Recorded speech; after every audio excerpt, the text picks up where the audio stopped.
తెలంగాణ రాష్ట్ర శాసనసభ ఎన్నికల ఫలితాల కోసం ఉత్కంఠగా కేవలం పోటీ చేసిన అభ్యర్థులు రాజకీయ పార్టీలే కాదు, తెలంగాణ ఓటర్లు, తెలంగాణ ప్రజలే కాదు, పక్క రాష్ట్రమున్న ఆంధ్రప్రదేశ్ ప్రజలు, అక్కడున్న రాజకీయ పార్టీలు, ప్రపంచవ్యాప్తంగా నివసిస్తున్న తెలుగు వారందరూ కూడా ఏం జరగబోతున్నది డిసెంబర్ 3న ఇక ఉదయం 8 గంటల నుంచి ఆదివారం అందరూ టీవీలు కతుక్కుపోయి చూడబోతున్నారు ఫలితాలు. తెలంగాణ రాష్ట్రంలో ప్రస్తుతం ఉన్న సమాచారం ప్రకారం సర్వేలు, ఎగ్జిట్ పోల్స్ ఆధారంగా కాంగ్రెస్ పార్టీ ముందంజలో ఉంది. మొదటి స్థానంలో కాంగ్రెస్ పార్టీ, రెండవ స్థానంలో బీఆర్ఎస్ పార్టీ, మూడవ స్థానంలో భారతీయ జనతా పార్టీ, నాలుగవ స్థానంలో ఎంఐఎం పార్టీ ఉన్నట్టుగా రూఢిగా వార్తలు ప్రచారం జరుగుతూ ఉంది. ఒకవేళ కాంగ్రెస్ పార్టీకి స్పష్టమైన మెజారిటీ వచ్చే అవకాశం ఉంది. కొన్ని సర్వేలు, జరుగుతున్న పరిణామాలు గమనిస్తే కాంగ్రెస్ ఒంటరిగా ఎవరి మద్దతు లేకుండా ప్రభుత్వాన్ని ఏర్పాటు చేసిన ఆశ్చర్యము లేదు. సర్వేలు, ఎగ్జిట్ పోల్ ఫలితాలు, ప్రజల నాడి, తర్వాత ముఖ్యంగా తెలంగాణ రాష్ట్రంలో స్థిరపడిన సీమాంధ్రులు, తెలుగుదేశం పార్టీ శ్రేణులు, కార్యకర్తలు, కమ్మారెడ్డి సామాజిక వర్గాల యొక్క ఓటింగ్ సరళి చూస్తుంటే సీమాంధ్ర వాసులు తెలుగుదేశం పార్టీ వారు 2014లో తెలుగుదేశం పార్టీకి మద్దతు ఇచ్చారు, 2018లో టిఆర్ఎస్ పార్టీకి మద్దతు ఇచ్చారు. చంద్రబాబు నాయుడు అరెస్టు తరువాత జరిగిన పరిణామాలలో కేటీఆర్ వ్యాఖ్యలు వాళ్ళ ఆత్మగౌరవాన్ని దెబ్బతీసేలా, ఇక్కడ శాంతియుతంగా నిరసన ప్రదర్శనలు జరుపుతూ ఉంటే ఆయన వాడిన భాషా వ్యాఖ్యలు, మీరేదైనా ఉంటే ఆంధ్రాలో చూసుకోండి పంచాయతీ, ఏదో ఆయన తెలంగాణ గడ్డకు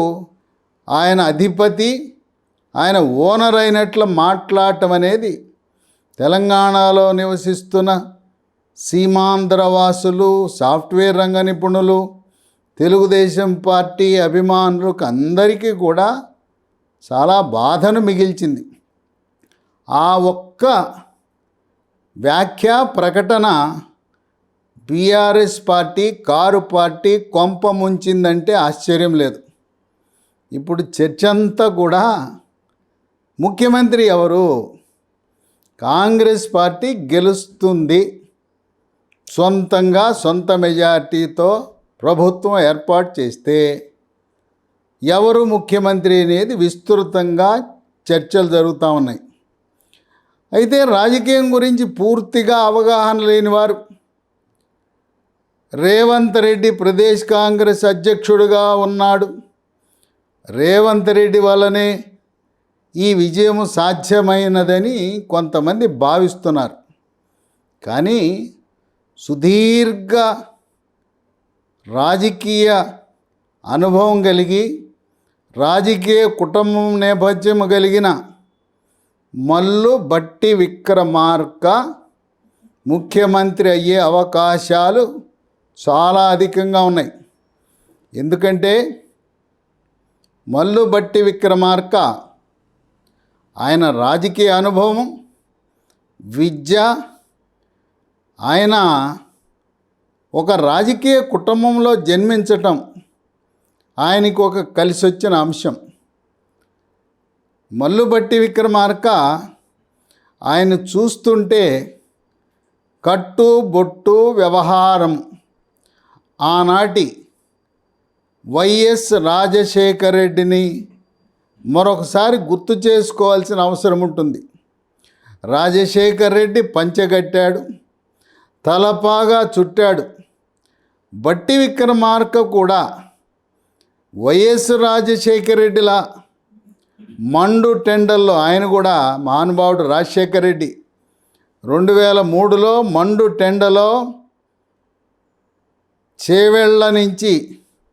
చేవెళ్ళ చెల్లెమ్మ సబితా ఇంద్రారెడ్డి నియోజకవర్గం నుంచి ప్రారంభించి శ్రీకాకుళం వరకు ఎర్రటి నుప్పులున్న సమయంలో పాదయాత్ర చేశాడు. పాదయాత్ర ఆనాటి కొంతమంది కాంగ్రెస్ నాయకులకు, హైకమాండ్లకు ఉన్న పెద్దలకు కూడా ఇష్టం లేదు. అయినా ఆయన కాంగ్రెస్ లెజిస్లేచర్ పార్టీ నాయకుడుగా ఉన్నాడు కనుక పాదయాత్ర చేశాడు. ఆయన పాదయాత్ర వల్లనే 2004లో అధోగతిలో ఉన్న కాంగ్రెస్ పార్టీ ఉమ్మడి ఆంధ్రప్రదేశ్ రాష్ట్రంలో అధికారంలోకి రావటం జరిగింది. ఆయనలాగానే మల్లు భట్టి విక్రమార్క, ఈయన కూడా ప్యాంటు పైజామా చొక్కాలు వదిలేసి ఒక రైతు వేషంలో పంచెగట్టుకుని రైతు తలపాగాతో ఆనాడు రాజశేఖర రెడ్డి మార్గమధ్యంలో అస్వస్థతకు గురయ్యాడు. వడదెబ్బ తగిలింది. అయినా రాజశేఖర రెడ్డి భట్టి విక్రమార్క ఇద్దరు కూడా పట్టు వదలని విక్రమార్కుడు. ఈయనైతే విక్రమార్కుడు పేరులోనే ఉంది. నేను 600 నా ఆరోగ్యానికి ఏమైనా కావాలంటే 1 రోజో 2 రోజులో ఇక్కడే విశ్రమిస్తాను, వైద్యం కూడా నా మార్గంలోనే వైద్యం చేసుకుని మళ్ళీ పునఃప్రారంభిస్తానన్నాడు.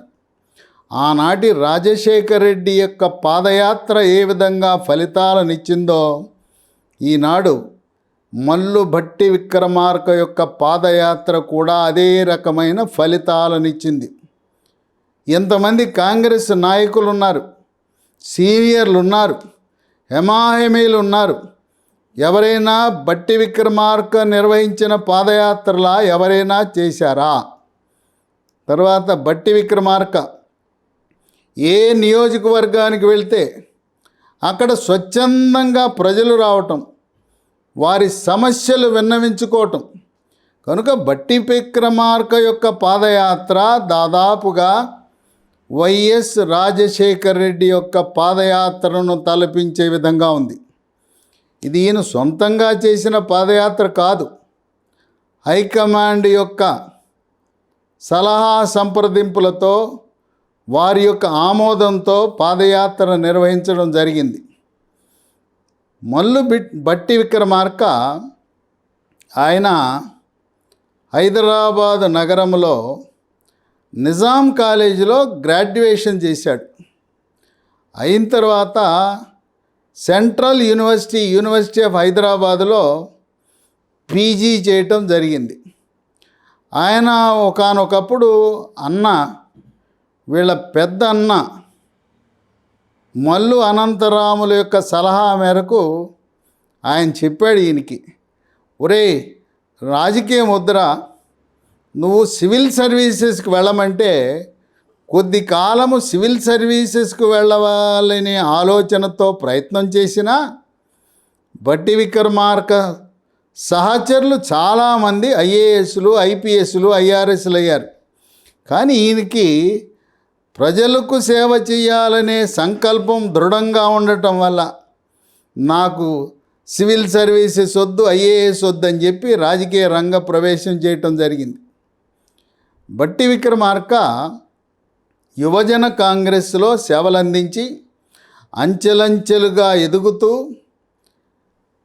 పిసిసి సభ్యుడిగా, పిసిసి కార్యవర్గ సభ్యుడిగా, తర్వాత పిసిసి కార్యదర్శి, ఉమ్మడి ఆంధ్రప్రదేశ్లో కార్యదర్శిగా ఉంటూ 2009లో ఖమ్మం జిల్లా మదిర నియోజకవర్గంలో అడుగుపెట్టి 2009 వరకు అది జనరల్ నియోజకవర్గంగా ఉండేది. అది సిపిఎం పార్టీకి కంచుకోట. అక్కడ బోడేపూడి వెంకటేశ్వరరావు అనే ఆయన వరుసగా హ్యాట్రిక్ విజయాలు సాధించి అక్కడ ఎర్రకోట కామ్రేడ్లకు కంచుకోటలో అడుగుపెట్టి తొలిసారే 2009లో అది రిజర్వేషన్లో ఎస్సీ నియోజకవర్గం అయినప్పుడు ఇక అక్కడ విజయం ప్రారంభించి 2009లో గెలిచాడు, 2014లో గెలిచాడు, 2018లో గెలిచాడు, మళ్ళీ ఇప్పుడు కూడా 2023లో గెలవబోతా ఉన్నాడు. అంటే 4 సార్లు వరుస విజయాలు వరించింది భట్టి విక్రమార్కని. అంతకుముందు 2007లో ఖమ్మం జిల్లా నుంచి స్థానిక ప్రతినిధుల కోటా నుంచి శాసన మండలి సభ్యుడిగా కూడా గెలిచాడు, ఎమ్మెల్సీగా కూడా గెలవటం జరిగింది. మల్లు భట్టి విక్రమార్క ఆయన స్వగ్రామము ఖమ్మం జిల్లా వైరా మండల కేంద్రం పక్కన ఒక చిన్న గ్రామం, కుగ్రామం, దాని పేరు స్నానాల లక్ష్మీపురం. స్నానాల లక్ష్మీపురంలో ఈయన తండ్రి మల్లు అఖండ, తల్లి సామ్రాజ్యం, తల్లి మాణిక్యం. సామ్రాజ్యం కాదు, మాణిక్యం. ఆ దంపతులకు పుట్టిన బిడ్డ. ఈ స్నానాల లక్ష్మీపురంలో తండ్రి గ్రామీణ వైద్యుడిగా ఆర్ఎంపీగా ఉండి ఆయుర్వేద వైద్యం కూడా చేసుకుంటూ ఆ విధంగా జీవనం గడిపేవాడు. ఈ మల్లు భట్టి విక్రమార్క యొక్క కుటుంబము రాజకీయ కుటుంబం. వీరికి 5 సోదరులు ఉన్నారు, 2 ఆడపడుచులు ఉన్నారు. 5 సోదరుల్లో కూడా 3 రాజకీయాల్లో ఉండటం విశేషం. 2 డాక్టర్లుగా వారి వారి రంగాల్లో రాణించారు. భట్టి విక్రమార్క పెద్దన్న ఆయన మల్లు అనంతరాములు. మల్లు అనంతరాములు ఆయన ఆ రోజుల్లో 1978కు ముందు గ్రామాలలో విలేజ్ డెవలప్మెంట్ ఆఫీసర్ అని ఉండేవారు. ఆయన ఆంధ్రప్రదేశ్ రాష్ట్ర విలేజ్ డెవలప్మెంట్ ఆఫీసర్స్ వీడిఓ సంఘం అధ్యక్షుడిగా పనిచేస్తుండేవాడు సంఘానికి. ఒకరోజు మర్రి చెన్నారెడ్డి ఆనాడు కాంగ్రెస్ పార్టీ నిలువున చీలిపోయి రెడ్డి కాంగ్రెస్, బ్రహ్మానందరెడ్డి కాంగ్రెస్, రెడ్డి కాంగ్రెస్, ఆ రెడ్డి కాంగ్రెస్లో బ్రహ్మానందరెడ్డి, కొట్ట విజయభాస్కర్ రెడ్డి, అలాగే రాజశేఖర్ రెడ్డి లాంటి హమాహమీలు అలా ఉంటే అప్పుడు చీలిన పార్టీ ఇందిరా కాంగ్రెస్ అయింది. ఆవు దూడ గుర్తు కాంగ్రెస్ పార్టీ రెడ్డి కాంగ్రెస్కి వెళ్తే కొత్తగా హస్తం గుర్తు 1978లో మొట్టమొదటిసారిగా రంగంలోకి వచ్చింది. మర్రి చెన్నారెడ్డి ఒక సభ నిర్వహిస్తే మల్లు అనంతరాముల యొక్క ప్రసంగము చూసి మంత్రముగ్ధుడై ఈయన్ని మల్లు అనంతరాముల్ని ఆంధ్రప్రదేశ్ రాష్ట్రంలో కానీ, లోక్సభలో కానీ, ఢిల్లీలో కానీ అందరూ కూడా మల్లు మల్లు అని పిలుస్తారు. ఏఆర్ మల్లు అంటారు.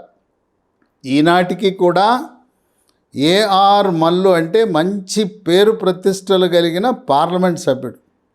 చెన్నారెడ్డి ఏకంగా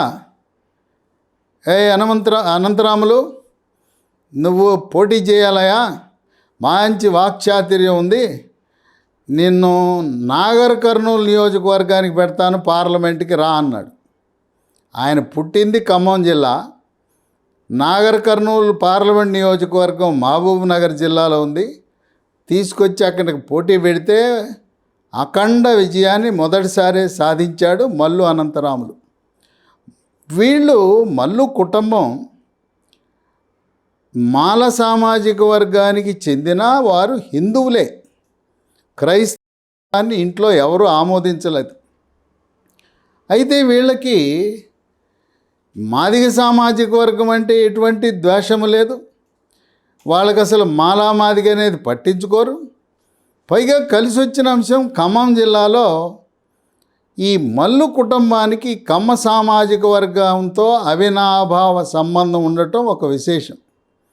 ఈనాటికి కూడా ఈ మల్లు అనంతరాములు కుటుంబం, మల్లు భట్టి విక్రమార్క వివాదరహితుడు. ఎవరికి నొప్పించకుండా, వివాదాస్పదమైన వ్యాఖ్యలు చేయకుండా, అందరికీ సమదూరంలో ఉంటూ తెలంగాణ రాష్ట్రంలో రాజకీయాల్లో ప్రముఖ పాత్ర పోషిస్తున్న రెడ్డి సామాజిక వర్గం, వెలమ సామాజిక వర్గం, కమ్మ సామాజిక వర్గానికి అందరికీ కూడా సమదూరంలో ఉంటూ ఎవరిని విమర్శించకుండా వివాదరహితుడిగా పేరు పొందిన వ్యక్తి మల్లు బట్టి విక్రమార్క. ఈయన్ని కేసీఆర్ దళిత బంధు పథకం ప్రారంభించినప్పుడు ప్రత్యేకంగా కేసీఆర్ ఫోన్ చేసి, బట్టి విక్రమార్క మీరు వచ్చి నా పథకాన్ని వినండి, దీంట్లో మంచి ఏమన్నా ఉంటే ప్రోత్సహించండి, ఏవైనా సవరణలు మీరు సూచించిన విధంగా ఈ పథకాన్ని మార్పులు చేర్పులు చేద్దామని ఆయన సలహా కూడా తీసుకోవడం జరిగింది. విద్యాధికుడు, మేధావి, ఎక్కడా కూడా ఎవరిని అవమానపరిచే విధంగా కించపరిచే విధంగా మాట్లాడకపోవటం, ఇక మీడియా అందరితో కలగోలుతనంగా ఉండటం, కలుపుకుని పోవటం, print media, electronic media, social మీడియాలో అందరిచే గౌరవం పొందే వ్యక్తి మల్లు బట్టి విక్రమార్క. ఇక ఈయన కుటుంబ నేపథ్యం చూస్తే మల్లు అనంతరాములు ఆయన యొక్క ప్రతిభ చూసిన తర్వాత ఆనాడు రాజీవ్ గాంధీ మల్లు అనంతరాముల్ని ఉమ్మడి తెలుగు రాష్ట్రాలకు, ఉమ్మడి ఆంధ్రప్రదేశ్కి ప్రదేశ్ కాంగ్రెస్ అధ్యక్షుడిగా 1989 సంవత్సరంలో ఆంధ్రప్రదేశ్కి మర్రి చెన్నారెడ్డి ముఖ్యమంత్రిగా ఉన్నప్పుడు ఆయన ప్రదేశ్ కాంగ్రెస్ అధ్యక్షుడిగా నియమించారు. ప్రదేశ్ కాంగ్రెస్ అధ్యక్షుడిగా తనదైన సేవలను అందిస్తూ చక్కగా పార్టీని సమన్వయపరుస్తున్న తరుణంలో ఏదైనా కారణం వల్ల మర్రి చెన్నారెడ్డిని తప్పిస్తే మల్లు అనంతరాముల్ని ముఖ్యమంత్రిగా నియమించే అవకాశం ఉన్నదని వార్తలు వెలువడుతున్న తరుణంలో దురదృష్టం తరుముకొచ్చింది. మల్లు అనంతరాములు ఆయన గుండెపోటుతో మరణించటం జరిగింది పిసిసి అధ్యక్షుడిగా. అంతకుముందు రాజీవ్ గాంధీకి చాలా దగ్గరగా వెళ్ళాడు మల్లు అనంతరాములు. రాజీవ్ గాంధీ దగ్గర అక్కడ ఆయన వ్యక్తిగత సహాయకుడు, బాగా నమ్మిన వ్యక్తి జార్జ్ అని ఉన్నాడు. ఆ జార్జ్ అనే ఆయన కేరళ రాష్ట్రానికి చెందిన, దాదాపు రాజీవ్ గాంధీకే కాదు సోనియా గాంధీకి, రాహుల్కి, ప్రియాంకకి అందరికీ కూడా పరిచయం. చాలా విశ్వాసపాత్రుడు. ఇక ఆయన మాట ఏది చెప్పినా తిరుగుండదు. ఆ జార్జితో సమన్వయపరుచుకుంటూ రాజీవ్ గాంధీకి సన్నిహితుడుగా ఉంటూ మల్లు అనంతరాములు ఆయన ఆల్ ఇండియా కాంగ్రెస్ కమిటీకి సంయుక్త కార్యదర్శిగా నియమించబడ్డాడు. తదుపరి కేంద్ర క్యాబినెట్ హోదాతో మల్లు అనంతరాములకి state farms corporation of India అనే ఒక కార్పొరేషన్ ఆయన్ని చైర్మన్గా కూడా నియమించడం జరిగింది. అంటే ఈయన రాజీవ్ గాంధీ కుటుంబంలో మల్లు అనంతరాములు బట్టి విక్రమార్క అన్న ఆంతరంగికుడుగా భావించవలసిన అవసరం ఉంది. ఆ మల్లు అనంతరాములు ఎవ్వరితో వివాదం పెట్టుకోడు. ఆయన్ని చెన్నారెడ్డిని ఒక గురుతుల్యుడిగా భావిస్తాడు. ఎవరెడ్డి ఆయన స్పీచి ప్రసంగం చూసి మరి ఎంపీ సీట్ ఇచ్చాడు నాగర్ కర్నూల్లో, జిల్లా కాని జిల్లాలో ఇచ్చాడంటే చెన్నారెడ్డిని ఎప్పుడు కూడా కేవలం మల్లు అనంతరాములే కాదు ఆ కుటుంబం అంతా కూడా ఆయన్ని గురుతుల్యుడిగా భావించేవారు. మల్లు అనంతరాములు ఎంపీగా, లోక్సభ సభ్యుడిగా ఉన్నప్పుడు ఈ మల్లికార్జున ఖర్గే ఆయన కర్ణాటకలో, ఉత్తర కర్ణాటక నుంచి పోటీ చేసి గెలిచి, మల్లు అనంతరాములు, మల్లికార్జున ఖర్గే ఇద్దరు దళితులే. వాళ్ళిద్దరూ హైదరాబాద్ బేగంపేట విమానాశ్రయం నుంచి ఎక్కి దిగటం చేసేవారు. వెళ్ళేటప్పుడు ఖర్గే, మల్లు అనంతరాములు కలిసి ఎక్కేవారు, వచ్చేటప్పుడు కలిసి విమానం దిగేవారు. దళితులు అవటం వల్ల వాళ్ళిద్దరికీ అవినాభావ సంబంధం. వీళ్ళ కుటుంబం గురించి బాగా, వీళ్ళ విషయాలు బాగా తెలుసు నేటి జాతీయ కాంగ్రెస్ పార్టీ అధ్యక్షుడు మల్లికార్జున ఖర్గే. ఆయన మల్లు అనంతరాములు మరణం తరువాత ఆయన తమ్ముడు ఆయన డాక్టర్ మల్లు రవి ప్రస్తుతం రేవంత్ రెడ్డికి అత్యంత సన్నిహితుడు, రేవంత్ రెడ్డికి మార్గదర్శకుడు. రేవంత్ రెడ్డితో పాటు నాగర్ కర్నూలు, అచ్చంపేట ప్రాంతాలలో పాదయాత్రకు అన్న యొక్క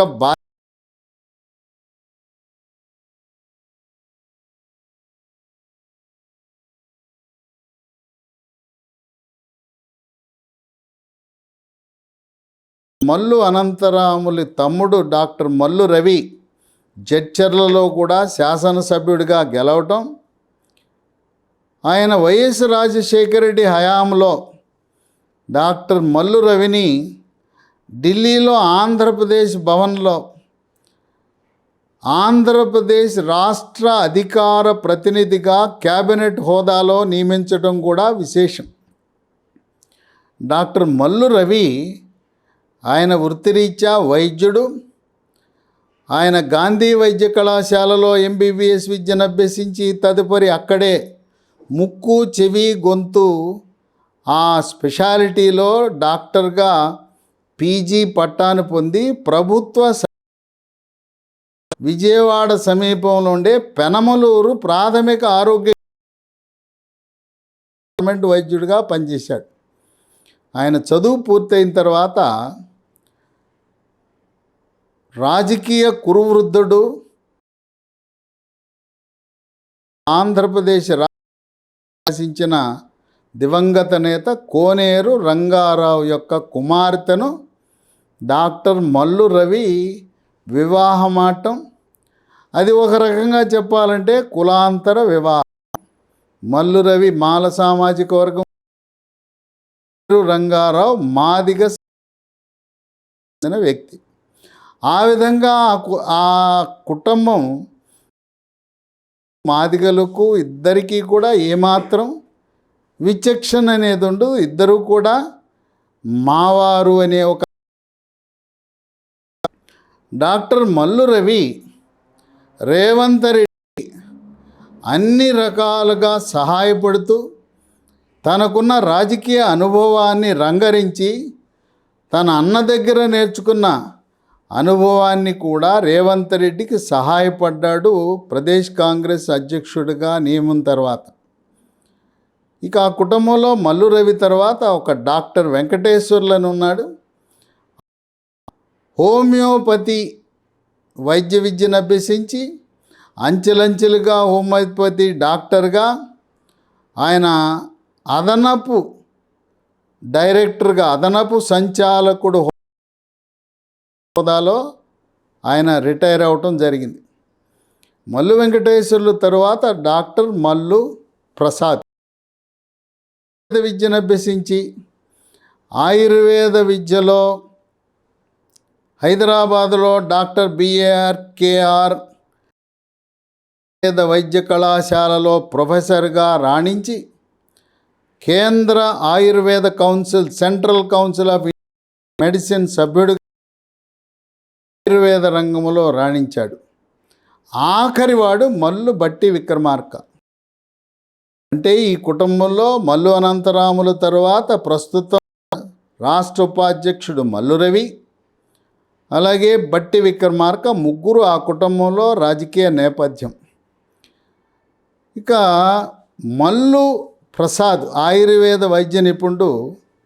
ఆయన ఎవరిని పెళ్లి చేసుకున్నాడంటే నిడుబ్రోలు పొన్నూరు శాసనసభ్యుడిగా ఉన్న సీనియర్ నాయకుడు డాక్టర్ వెంకయ్య ఆయన కుమార్తెను వివాహమాటము ద్వారా ఇప్పుడు ఈ కుటుంబానికి ఆంధ్రప్రదేశ్ రాష్ట్రంతో అవినాభావ సంబంధం ఏర్పడింది.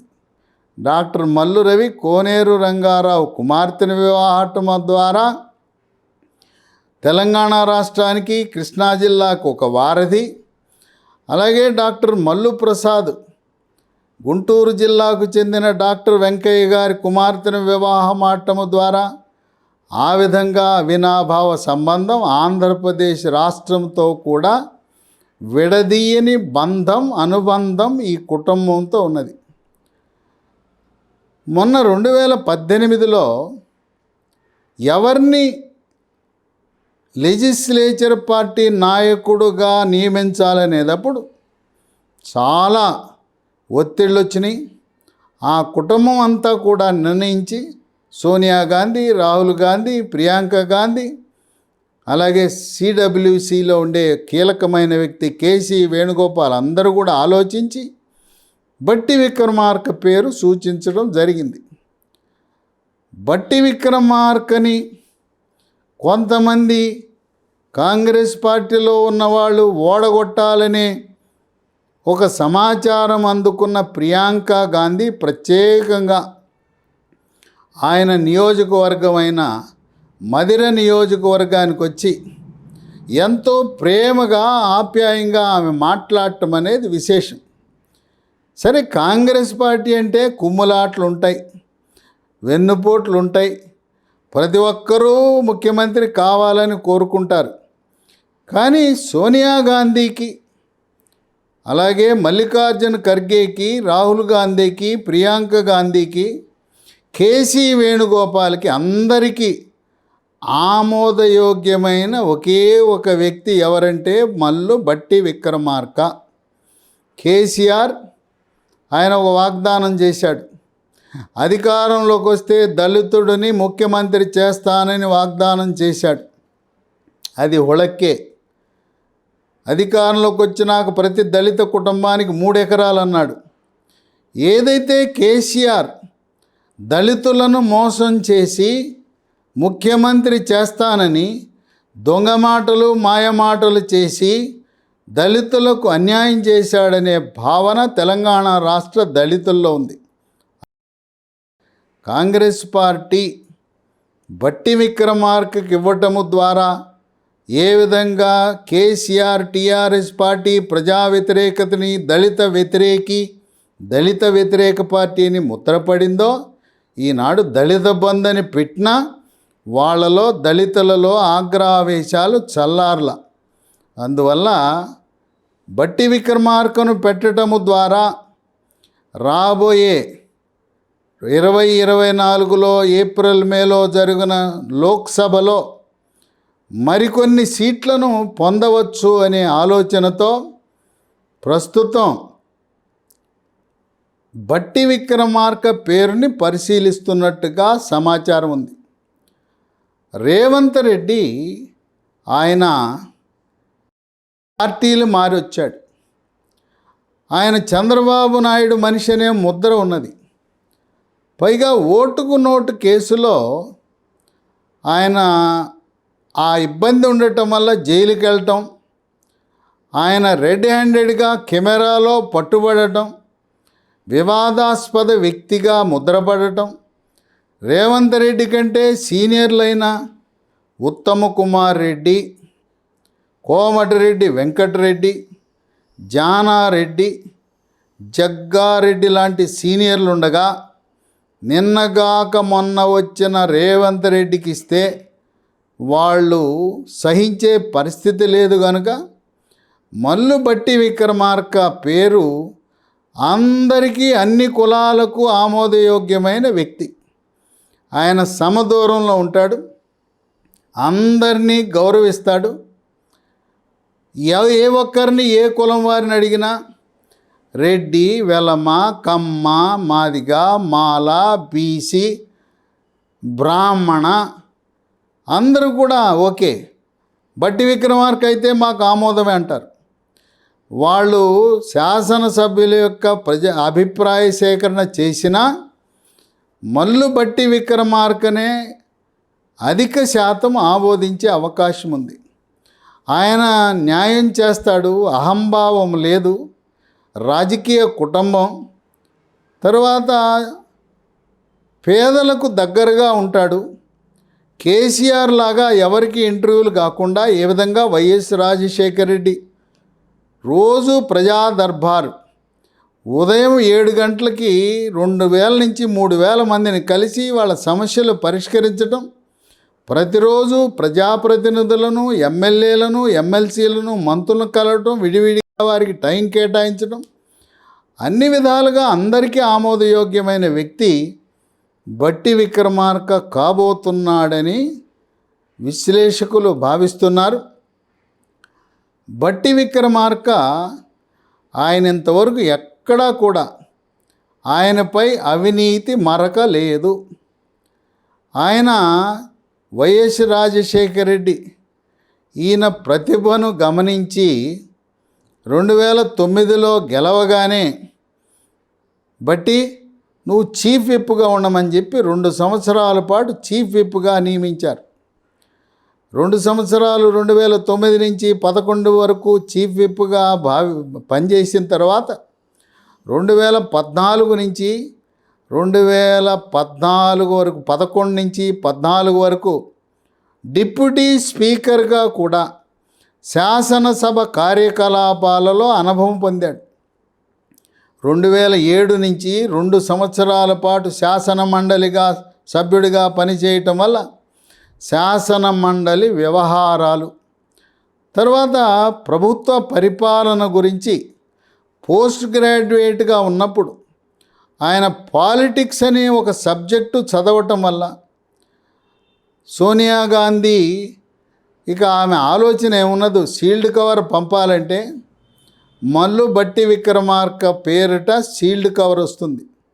ఆయనే ప్రజలకు ఆమోదయోగ్యుడు, పార్టీకి ఆమోదయోగ్యుడు, నిజాయితీపరుడు, నిబద్ధతతో పనిచేస్తాడనే విశ్వాసం, ఆయనను నాయకుడిగా నియమిస్తే ఒకవేళ కొద్ది సీట్లు ఏమైనా తగ్గితే ఇతర పార్టీల నుంచి కూడా మల్లు బట్టి విక్రమార్క ముఖ్యమంత్రి అవుతాడంటే ఇతర పార్టీల వాళ్ళు కూడా నిస్సంకోచంగా చేరే అవకాశం ఉంటుంది. అలాగే ముస్లిం సోదరులు, ఎంఐఎం పార్టీ వాళ్ళు కూడా వాళ్ళు మనసు మార్చుకుని ప్రస్తుతం ఎంఐఎం పార్టీ వాళ్ళు బీఆర్ఎస్ పార్టీతో కలిసి స్నేహితంతో ముందుకు సాగుతున్నారు. బీఆర్ఎస్ పార్టీకి సంఖ్యాబలము లేదు, వాళ్ళు ప్రభుత్వాన్ని ఏర్పాటు చెయ్యలేకపోతారు అన్నప్పుడు ఎంఐఎం గెలిచే 5, 6, 7 సీట్లో వాటిని కాంగ్రెస్ పార్టీ బట్టి విక్రమార్కను ముఖ్యమంత్రిగా పెట్టడం వల్ల ఆయన అందరికీ ఆమోదయోగ్యమైన వ్యక్తిగా భావించి ఎంఐఎం పార్టీ కూడా సాధారణంగా కాంగ్రెస్ పార్టీకి మద్దతు ఇవ్వరు. బట్టి విక్రమార్కను పెట్టడం ద్వారా ఆయన్ని ఎంఐఎం పార్టీ కూడా అనుకూలంగా మారే ధోరణి. ఇది ఒక రకంగా చూడాలంటే 2004లో ప్రదేశ్ కాంగ్రెస్ అధ్యక్షుడిగా ప్రస్తుతం ఉన్న బీజేపీ లోక్సభ సభ్యుడు ధర్మపురి అరవింద్ తండ్రి ధర్మపురి శ్రీనివాస్, ఆయన డిఎస్ అని పిలుస్తారు, ఆయన ఉండేవాడు. ఏ పార్టీలో అయినా ప్రదేశ్ కాంగ్రెస్ అధ్యక్షుడు ముఖ్యమంత్రి కావాలనే నియమము ఏమీ లేదు. ఆనాడు ధర్మపురి శ్రీనివాస్ని మంత్రి పదవి ఇచ్చారు. కాంగ్రెస్ లెజిస్లేచర్ పార్టీ నాయకుడిగా ఉన్న రాజశేఖర రెడ్డి ముఖ్యమంత్రి అయ్యాడు. అట్లాగే 2014లో భారతీయ జనతా పార్టీ జాతీయ అధ్యక్షుడిగా ఉన్న ప్రస్తుత రక్షణ శాఖ మంత్రి, ఆయన జాతీయ అధ్యక్షుడిగా ఉన్న ఆయన ప్రధానమంత్రి కాల. 2013లో జాతీయ బీజేపీ కార్యవర్గము ప్రధానమంత్రి మోదీని జాతీయ ఎన్నికల నిర్వహణ కమిటీ చైర్మన్గా నియమించి ఆయన్ని ప్రధానమంత్రిగా పెట్టడం జరిగింది. కర్ణాటక విషయం కూడా మనం పరిశీలిస్తే వాస్తవానికి అక్కడ సిద్ధరామయ్య కంటే కూడా డీకే శివకుమార్ చాకచక్యంగా పనిచేసి ఆయన విజయానికి ఆయనే కారణమని చెప్పచ్చు.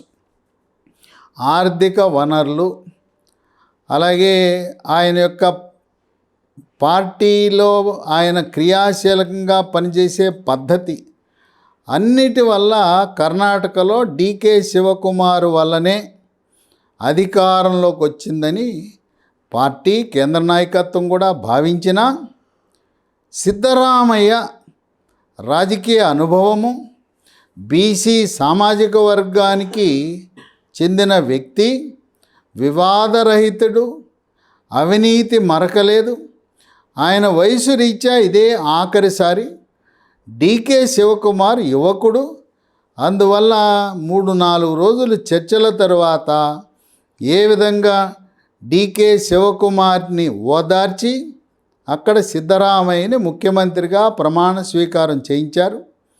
అదేవిధంగా ఇక్కడ ప్రదేశ్ కాంగ్రెస్ అధ్యక్షుడిని ఏ విధంగా ఆయన డీకే శివకుమారులా ఉప ముఖ్యమంత్రి పదవిస్తారా, లేదు రేవంత్ రెడ్డి కంటే సీనియర్లుగా ఉన్న కోమటిరెడ్డి వెంకట్రెడ్డి, రాజగోపాల్ రెడ్డి, ఉత్తమ్ కుమార్ రెడ్డి, జానారెడ్డి లాంటి హెమాహెమీలు ఉండగా ఆయనకు ముఖ్యమంత్రి ఇస్తారా లేదా మంత్రి పదవితో సరిపెడతారా అనేది అంతర్గత చర్చలున్నాయి. ప్రస్తుత పరిస్థితులలో కాంగ్రెస్ పార్టీ ప్రభుత్వాన్ని ఏర్పాటు చేసే అవకాశం ఉన్నది. బట్టి విక్రమార్క యొక్క అభ్యర్థిత్వాన్ని ముఖ్యమంత్రిగా పార్టీ వర్గాలే కాదు, ప్రజలే కాదు, వివిధ కుల సంఘాలు, ఇక్కడుండే వివిధ రాజకీయ పార్టీలు, చివరికి కామ్రేడ్లు కూడా. ఎందువలనంటే ఉమ్మడి నల్గొండ, ఉమ్మడి ఖమ్మం జిల్లాలో అక్కడ కాంగ్రెస్ పార్టీ కామ్రేడ్ల ప్రాబల్యం ఉంది. బట్టి విక్రమార్కతో ఆయనకి ఉన్న కలిసి వచ్చే అంశం ఏంటంటే సిపిఐ, సిపిఎం పార్టీ అగ్రశ్రేణి నాయకులతో చక్కటి సత్సంబంధాలు. ఈ రోజున ఉమ్మడి నల్గొండ జిల్లా, ఉమ్మడి ఖమ్మం జిల్లాలో సీమాంధ్ర వాసులు, కమ్మ సామాజిక వర్గం, రెడ్డి సామాజిక వర్గం, నిరుద్యోగ యువత, చంద్రబాబు నాయుడు అరెస్టు వల్ల, కేటీఆర్ చేసిన వ్యాఖ్యల వల్ల కాంగ్రెస్ పార్టీకి ఓట్లన్నీ కూడా తెలంగాణ రాష్ట్రంలో 35 నియోజకవర్గాల్లో హైదరాబాదు, రంగారెడ్డి, నల్గొండ, ఖమ్మం, మహబూబ్ నగర్, నిజామాబాద్ ఈ జిల్లాల్లో ఉండే సీమాంధ్రవాసులు, తెలుగుదేశం పార్టీ నాయకులు, కమ్మ సామాజిక వర్గం మద్దతు వల్ల ఈ కాంగ్రెస్ పార్టీకి ఈ అఖండ విజయం లభించిందని విశ్లేషకులు భావిస్తున్నారు. వేచి చూడాలి. చాలామంది ఆశావహులు ఉన్నారు ముఖ్యమంత్రి పదవికి. నల్గొండ జిల్లాకు చెందిన సీనియర్లు జానారెడ్డి, ఉత్తమ్ కుమార్ రెడ్డి, కోమటిరెడ్డి వెంకట్రెడ్డి, అలాగే మెదక్ జిల్లాలో ఉండే జగ్గారెడ్డి, ఇతర కులాల్లో కూడా బీసీల నుంచి మధు యాష్కీ గౌడ్, మైనారిటీల నుంచి షబ్బీర్ అలీ, ఇలా వివిధ సామాజిక వర్గాల నుంచి ఆశిస్తున్న సోనియా గాంధీ నిర్ణయమే తుది నిర్ణయము. రాజీవ్ గాంధీ కుటుంబంతో అత్యంత సన్నిహితంగా ఉన్న మల్లు అనంతరాములు కుటుంబానికి చెందిన వారి సోదరుడైన మల్లు బట్టి విక్రమార్కని తెలంగాణ రాష్ట్ర ముఖ్యమంత్రి పదవి వరించే అవకాశాలు మెండుగా ఉన్నాయని విశ్లేషకులు భావిస్తున్నారు.